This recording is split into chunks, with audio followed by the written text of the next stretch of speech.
২০২৪ সালের কোটা সংস্কার আন্দোলনের অন্যতম সমন্বয়ক শহীদ আবু সাঈদের শেষ বার্তা ছিল, যতদিন বেঁচে আছেন মেরুদণ্ড নিয়ে বাঁচুন, ন্যায্য দাবিকে সমর্থন জানান, রাস্তায় নামুন, শিক্ষার্থীদের ঢাল হয়ে দাঁড়ান।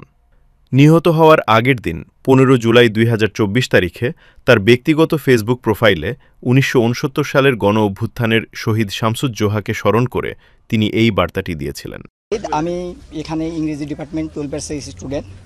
তো আমাদের এখানে যে ঝামেলাটা হয়েছে, এখানে অ্যাকচুয়ালি আমাদের কর্মসূচি ছিল অবস্থান কর্মসূচি। আমাদের উদ্দেশ্য ছিল আমরা মডার্নে গিয়ে অবস্থান করব, কিন্তু আমাদের যে এখানে ছাত্র সংগঠন আছে তারা আমাদের আগেতেই জানিয়ে দিয়েছিল যে অবস্থান, ছাত্রলীগ ছিল এখানে।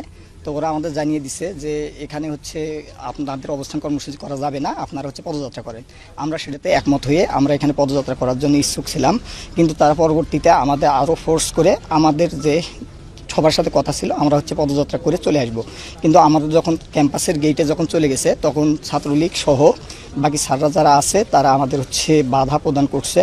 স্যাররা অ্যাকচুয়ালি যখন সামনে আছে তখন পিছন থেকে এবং তাদের যারা তৃতীয় পক্ষ ছিল তারা স্যারের ওপর আক্রমণ করে সেই দায় আমাদের সাধারণ শিক্ষার্থীদের উপর চাপানোর চেষ্টা করছে।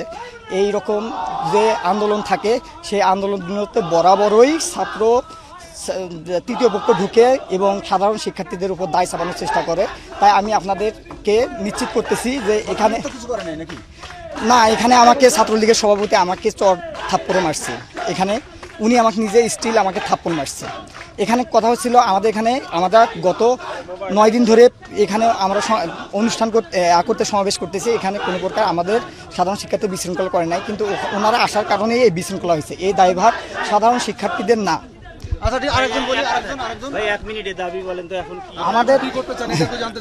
আমাদের দাবি আমরা এখন বর্তমানে এক দফাতে পৌঁছাইছি, সেটা হচ্ছে সকল প্রকার অযৌক্তিক কোটাগুলো, বৈষম্যমূলক কোটাগুলোকে দূর করে প্রথম থেকে চতুর্থ শ্রেণী পর্যন্ত যথাযথ কোটা সংস্কার করা। আর এখানে আমাদের হচ্ছে বিচার বিভাগের সাথে আমাদের কোনো সম্পর্ক নয়, আমাদের সম্পর্ক হচ্ছে নির্বাহী বিভাগের কাছে। কারণ আপনারা জানেন সংবিধানের 29 নম্বর অনুচ্ছেদে বলা হয়েছে সরকারি চাকরি ক্ষেত্রে সকল নাগরিক সমান সুবিধা ভোগ করবে। কিন্তু এখানে আরও আছে যারা অনগ্রসর জনগোষ্ঠী আছে তাদের জন্য একটা নির্দিষ্ট কোটা ব্যবস্থা থাকবে। এটা কোটা ব্যবস্থা কিছু সংখ্যক অনগ্রসর জনগোষ্ঠীর জন্য এটা সাংবিধানিক অধিকার, কিন্তু 18 পরিবর্তে যেটা করা হয়েছিল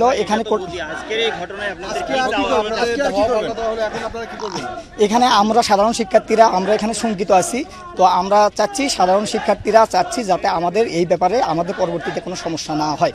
কারণ এখানে যে সমস্যাটি হয়েছিল সেই সমস্যাটি আমরা সাধারণ শিক্ষার্থী দায়ী না। এখানে তৃতীয় পক্ষ ঢোকার কারণে, তারা বাধা দেওয়ার কারণে এই পরিস্থিতি হয়েছিল। সুতরাং আমরা আশঙ্কা প্রকাশ করতেছি। সুতরাং আমাদের আশঙ্কায় সারা বাংলাদেশের শিক্ষার্থীরা একমত প্রকাশ করবে বলে আমি আশা পোষণ করতেছি। কারণ